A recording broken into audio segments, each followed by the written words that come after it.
Olá pessoal, tudo bem? É comum nós resgatarmos os primórdios do conhecimento físico lá pelos pré-socráticos, os primeiros filósofos preocupados com a origem, o princípio do mundo natural, né? Tales de Mileto, Anaximandro, passarmos por Aristóteles, citarmos alguns medievais e, enfim, chegarmos, né, após a Idade Média, chegarmos no Renascimento, chegarmos em Galileu e Newton, né, como dois dos principais protagonistas da física, dois dos principais protagonistas, principalmente da mecânica, como ramo da física. Pois bem, acontece que quando nós fazemos esse resgate, há de se fazer uma ressalva importante, que a física dos pré-socráticos, a física aristotélica, a física de muitos dos medievais, ela era uma física qualitativa, uma filosofia da natureza, preocupada com questões que dizem respeito ao entendimento nosso da natureza, mas que eram teorias qualitativas, né? Não lidavam com quantidades. Hoje a gente sabe que a física ela é quantitativa, a física lida com grandezas, e é por isso que nessa nossa primeira aula a gente começa com grandezas, unidades, sistemas de unidades, algarismos significativos, conhecimentos que, de modo geral, dizem respeito à forma de expressão do conhecimento físico. Vamos a ela.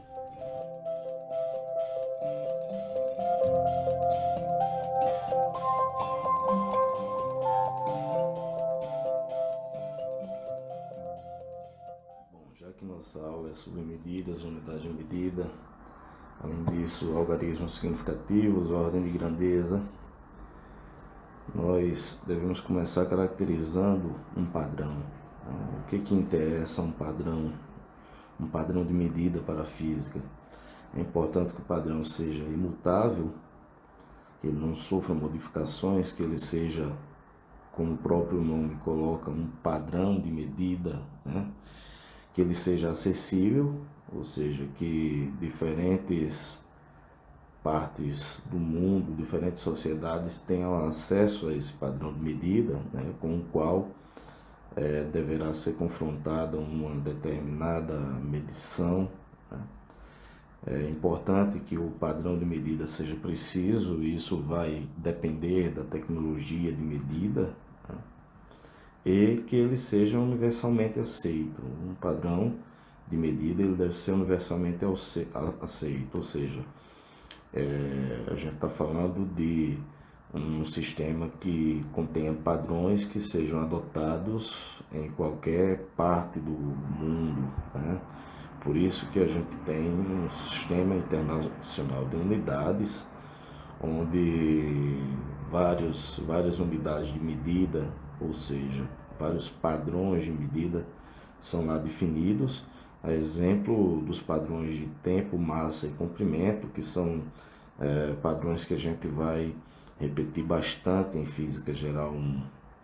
O sistema de unidades, qualquer sistema de unidades, compreende um padrão de medida ou os padrões de medida, além de um método de formação de múltiplos e submúltiplos, ou seja, a gente observa aqui na tabela diversos múltiplos e submúltiplos para, por exemplo, a medida de, vamos pensar aqui, de comprimento. Então, eu tenho 1 metro como um padrão de medida, e se eu tiver 10 a terceira ou 1000 metros, eu tenho o quilômetro, né?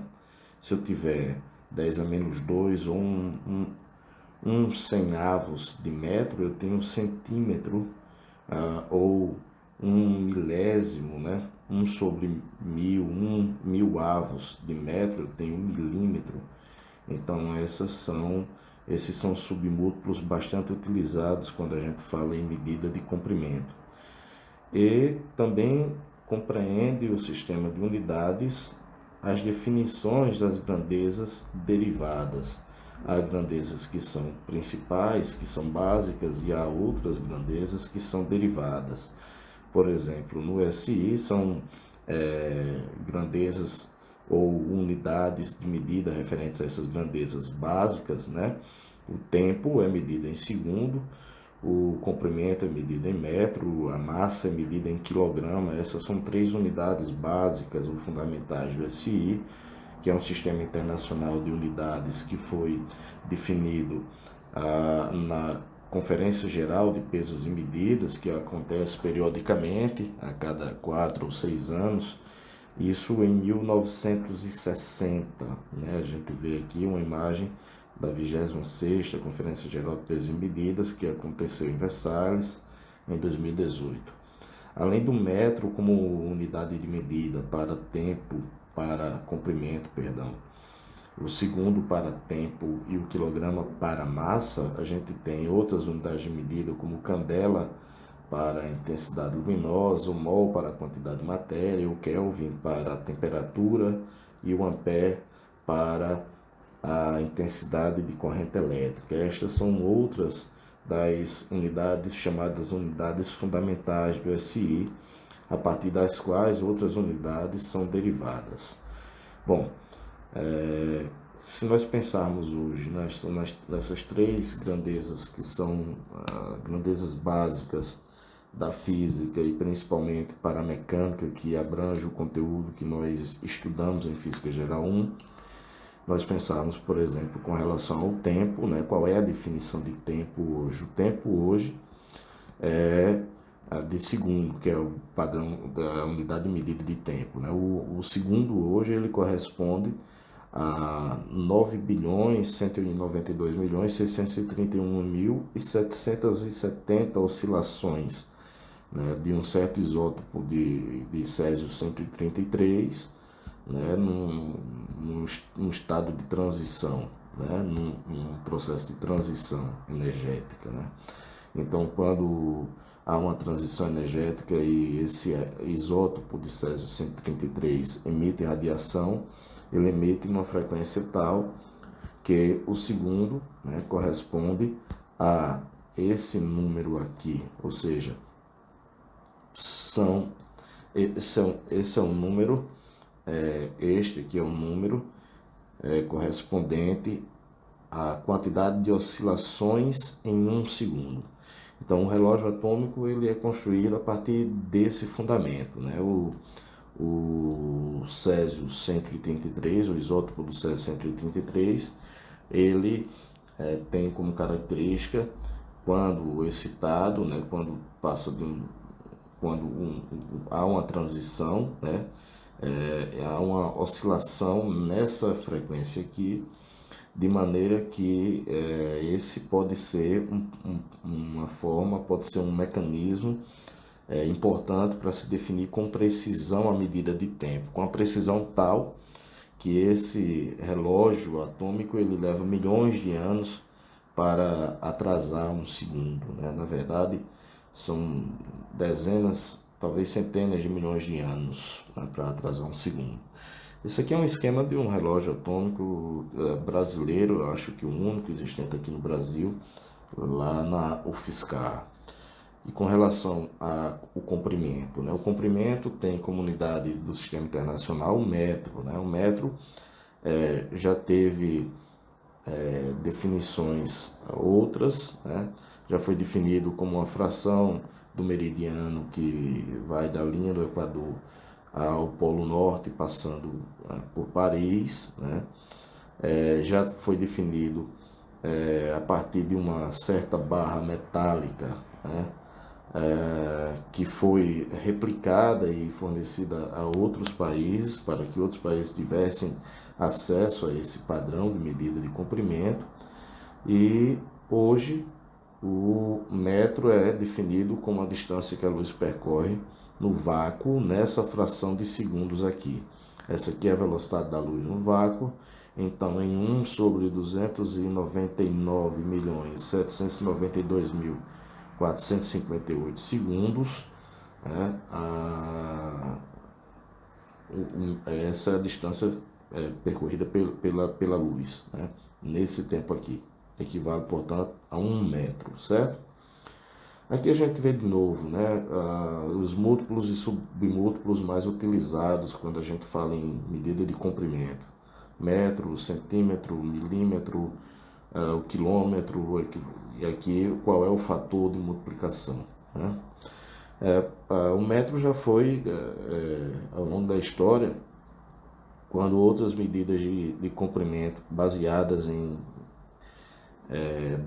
corpo humano, baseadas em medidas diretas do corpo humano, o metro foi objeto de bastante controvérsia, porque no século XVII e século XVIII tentava-se, por exemplo, estabelecer o padrão de metro, né, como o comprimento de um pêndulo de segundos. Essa ideia ela não prosperou. O metro foi pela primeira vez definido, como eu disse anteriormente, como uma fração do meridiano, tal como aparece aqui na figura. E eu recomendo a vocês, está lá nas nossas referências complementares, a leitura desses dois textos para entender a importância de um padrão de medida de comprimento e como historicamente esse padrão foi definido. Por fim, para a massa, a unidade de medida no SI é o quilograma, que até pouco tempo correspondia à massa de um cilindro de platina e irídio, quando em março do ano passado, março de 2019, ele passou a ser definido em função da constante de Planck, né? Ou seja, atribuindo mais precisão na medida da massa, né? A gente pode questionar que uma precisão dessa não seja tão necessária quando você fala, por exemplo, em açougue e comprar 1 quilo de carne, 1 quilograma de carne. Mas para a ciência essa precisão é necessária, né? Então foi definido o quilograma como sendo uma expressão que, que tem como constante proporcionalidade a constante de Planck, né, e isso experimentalmente utilizando-se uma balança de Kaibo. Quem quiser entender como foi feito isso, inclusive o cálculo que levou a expressão final para o quilograma, eu recomendo a leitura deste texto aqui, tá certo? Também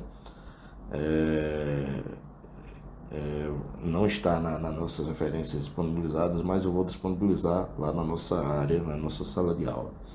Bom, então veja só, de um modo geral, em física, a gente representa uma determinada medida pelo símbolo de uma grandeza que corresponde a igual à medida, ou seja, a comparação com o padrão que nós fizemos, acompanhado de uma unidade de medida, que é a expressão desse padrão.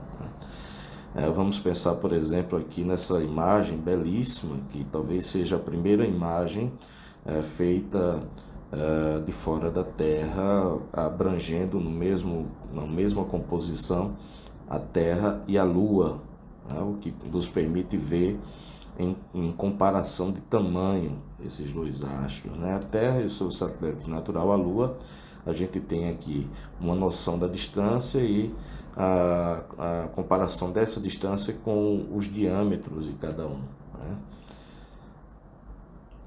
Então, se a gente pegar a distância Terra-Lua, essa é a forma correta de expressar o símbolo da grandeza, no caso distância. Está subscrito aqui Terra-Lua para fazer alusão a essa distância específica. E eu tenho aqui a medida dessa distância, 384.400 quilômetros. Aqui é o valor medido, né? E aqui é a unidade de medida respectiva. Se eu pegar a massa da Terra, equivale a 5,97 vezes 10 a 24 kg. A gente já vai ver como se representa uma medida com isso aqui que a gente chama de notação científica, né? E a massa da Lua, que é um L, a massa da Lua, 7,36 vezes 10 a 22, tá? Isso aqui não é um T, que é um L, 7,36 vezes 10 a 22 quilograma, tá? Então vamos retomar esse valor da distância Terra-Lua como exemplo. Pegamos a distância Terra-Lua, 384.400 quilômetros. Entre colchetes, eu estou me referindo à dimensão dessa grandeza física. Qual é a dimensão da grandeza física aqui, distância? A dimensão é a dimensão de comprimento, Está aqui em maiúsculo, essa em itálico, isso é uma convenção, dimensão de comprimento. Então, em geral, eu tenho dimensão de comprimento, dimensão de tempo e dimensão de massa, né?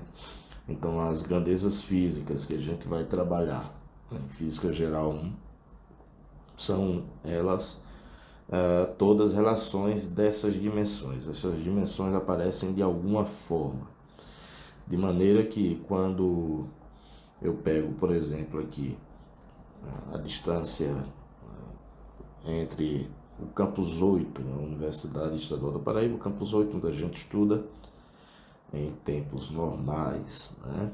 E o campus 1, onde se localiza a reitoria, eu tenho aqui 2 horas e 15 minutos, é a previsão segundo o Google Maps aqui, para viagem, e 105 quilômetros. Então, se a gente considerar esses valores, a gente pode definir, calcular a velocidade média, melhor dizendo, como a distância percorrida dividido pelo tempo de viagem, 2 horas e 15 minutos. 15 minutos é um quarto de hora, ou seja, 0,25 horas. Então, isso equivale a 2,25 horas. Essa divisão me dá 46,7 quilômetros por hora. Tá? Então, o que eu tenho aqui é a dimensão de velocidade, dimensão de comprimento, sobre dimensão de tempo. Então, qualquer unidade de medida que eu utilizar aqui para expressar uma medida de comprimento, né? E aqui no denominador, qualquer unidade que eu utilizar para expressar uma medida de tempo, essa razão se mantém, comprimento sobre tempo, e eu tenho o que? Uma medida de velocidade, né? Eu tenho as dimensões de velocidade. Então poderia ser aqui quilômetros por hora, como de fato encontramos, poderia ser metros por segundo, centímetros por segundo, enfim, qualquer unidade de medida de comprimento, e aqui no denominador qualquer unidade de medida de tempo, né? Lembrando que no Sistema Internacional de Unidade essa medida deveria ser expressa em metros por segundo, e a gente vê já como se faz essa conversão. Essa questão de observar as dimensões físicas envolvidas é importante porque numa soma, por exemplo, entre duas grandezas físicas que vão resultar numa terceira grandeza física, eu só posso somar ou subtrair se as dimensões aqui são iguais. Se isso tiver dimensão de comprimento, isso aqui também tem que ter dimensão de comprimento, de maneira que a gente vai trabalhar sempre nos nossos cálculos, nos desenvolvimentos das nossas equações, considerando as unidades de medida, ou seja, vamos envolver sempre as unidades de medida nas equações dos nossos cálculos lá cotidianos, tá? Bom, aqui a gente tem uma tabelinha que aparece no nosso livro texto, né? Tipler, inclusive a legenda apareceu antes aqui, com algumas dimensões e algumas grandezas, né? Algumas quantidades físicas, área, volume, rapidez, aceleração, força, o símbolo dessas grandezas e as dimensões respectivas. É importante a gente atentar para isso, que vai, de certa forma, fazer parte da nossa rotina. Vamos novamente tomar um exemplo aqui. Vamos pegar uma caneta, nós desejamos medir a altura dela, o comprimento dela.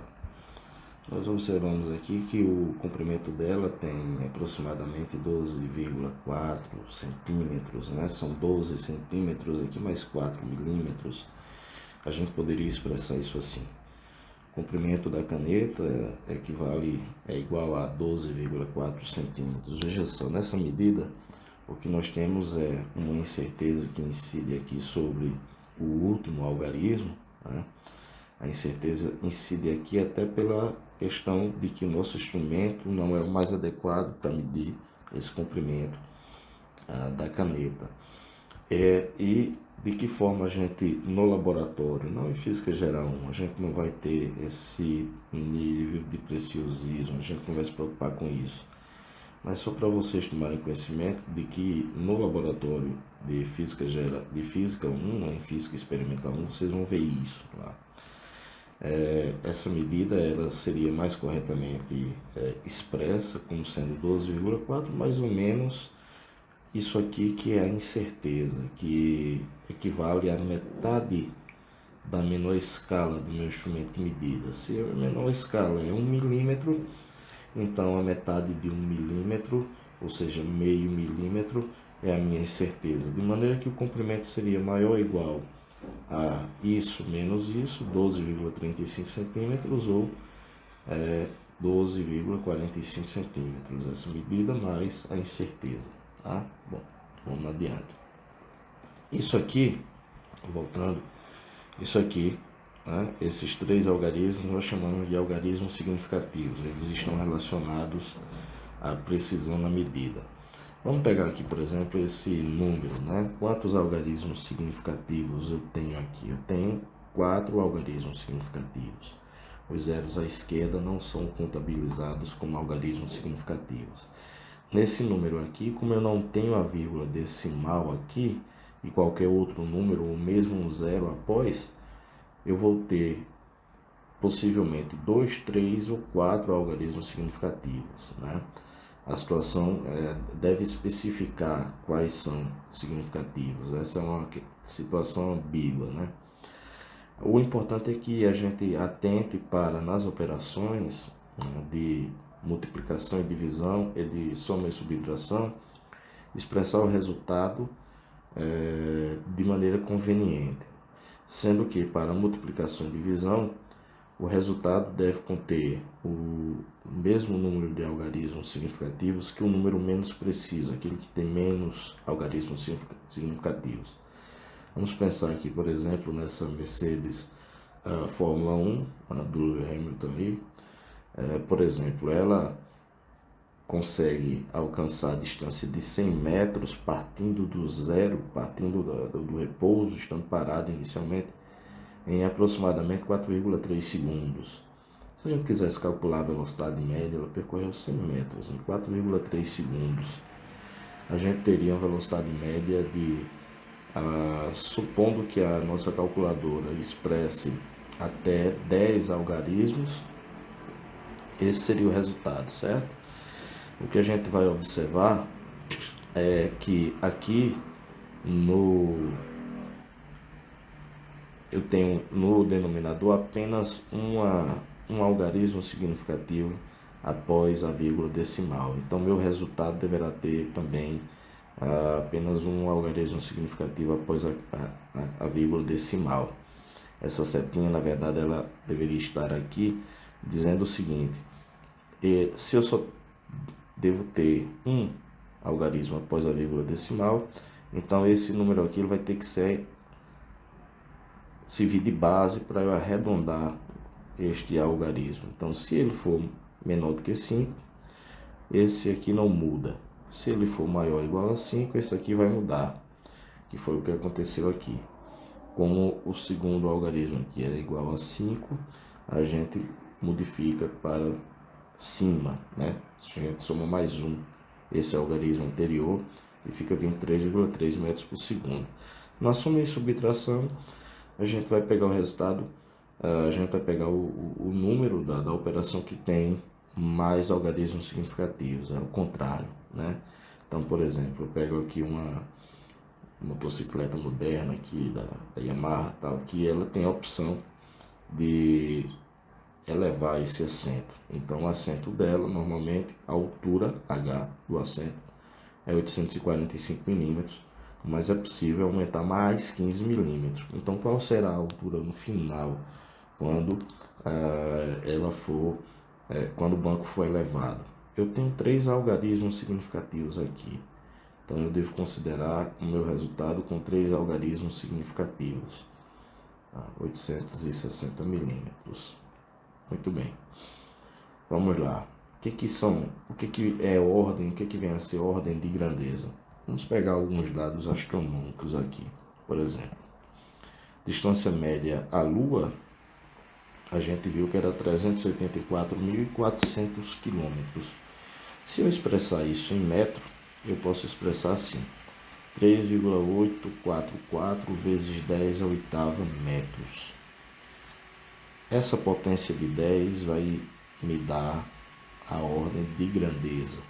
A distância média ao Sol, né, da Terra ao Sol, 1,496 vezes 10 elevado a 11 metros. Então, a ordem de grandeza da distância média da Terra ao Sol é 10 elevado a 11 metros. A mesma coisa se a gente pegar aqui a massa do Sol. A massa do Sol, 1,99 vezes 10 elevado a 30 kg. Esse 10 a 30 kg é a ordem de grandeza da massa do Sol. Vamos justamente arredondar aqui para facilitar, tá? Vou arredondar para 2 aqui. Vou dizer que a massa do Sol é 2 vezes 10 elevado a 30 kg. Isso aqui me dá a ordem de grandeza em quilograma, tá? Ordem de grandeza em quilograma. Esse número aqui, 2 vezes 10 a 30, nada mais é do que este número aqui, né? Um 2 acompanhado de 30 zeros. Então, a vírgula decimal que poderia estar aqui, ela não aparece, mas a gente considera que ela está aqui.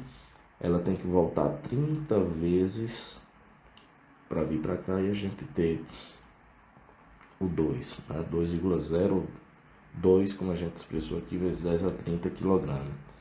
O nome disso é notação científica, né?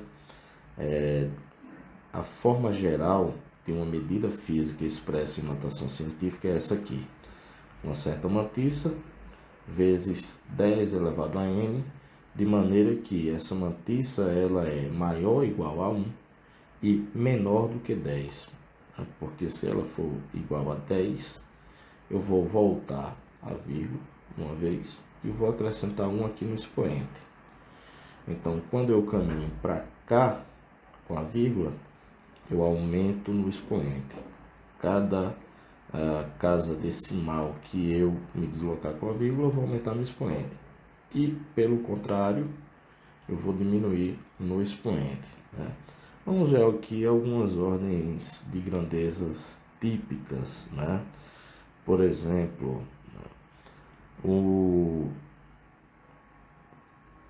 a massa de um próton, né, ou de um elétron está bem aqui no canto esquerdo. É de uma ordem de grandeza a massa do elétron, que a gente sabe que é bem mais leve, que 1872 vezes mais leve que o próton. É uma massa de ordem de grandeza inferior a 10 a menos 30 kg, né? Já no outro extremo aqui, nós temos em ordem de grandeza de aproximadamente 10 a 50 kg a massa do universo, né? Se a gente pensar em comprimento, um átomo, por exemplo, o diâmetro de um átomo, ele está próximo da ordem de grandeza de 10 a menos 10 metro, tá? 10 a menos 10 metro, ou angstrom, né, como é chamado.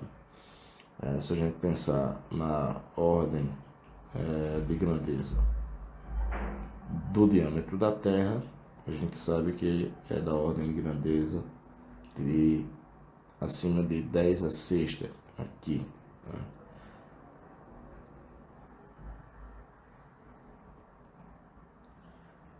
Se a gente pensar em medidas de tempo, né? A gente pode pegar, por exemplo, aqui o período do rádio AM, né? Ou seja, o período de uma onda de rádio AM, né, na ordem de 10 a menos 6, né, segundos, né? Se a gente pegar a duração de uma aula, tá aqui entre 1 segundo e a ordem de 10 a 30 segundos, né? Então é isso, pessoal. Na próxima aula a gente continua com vetores.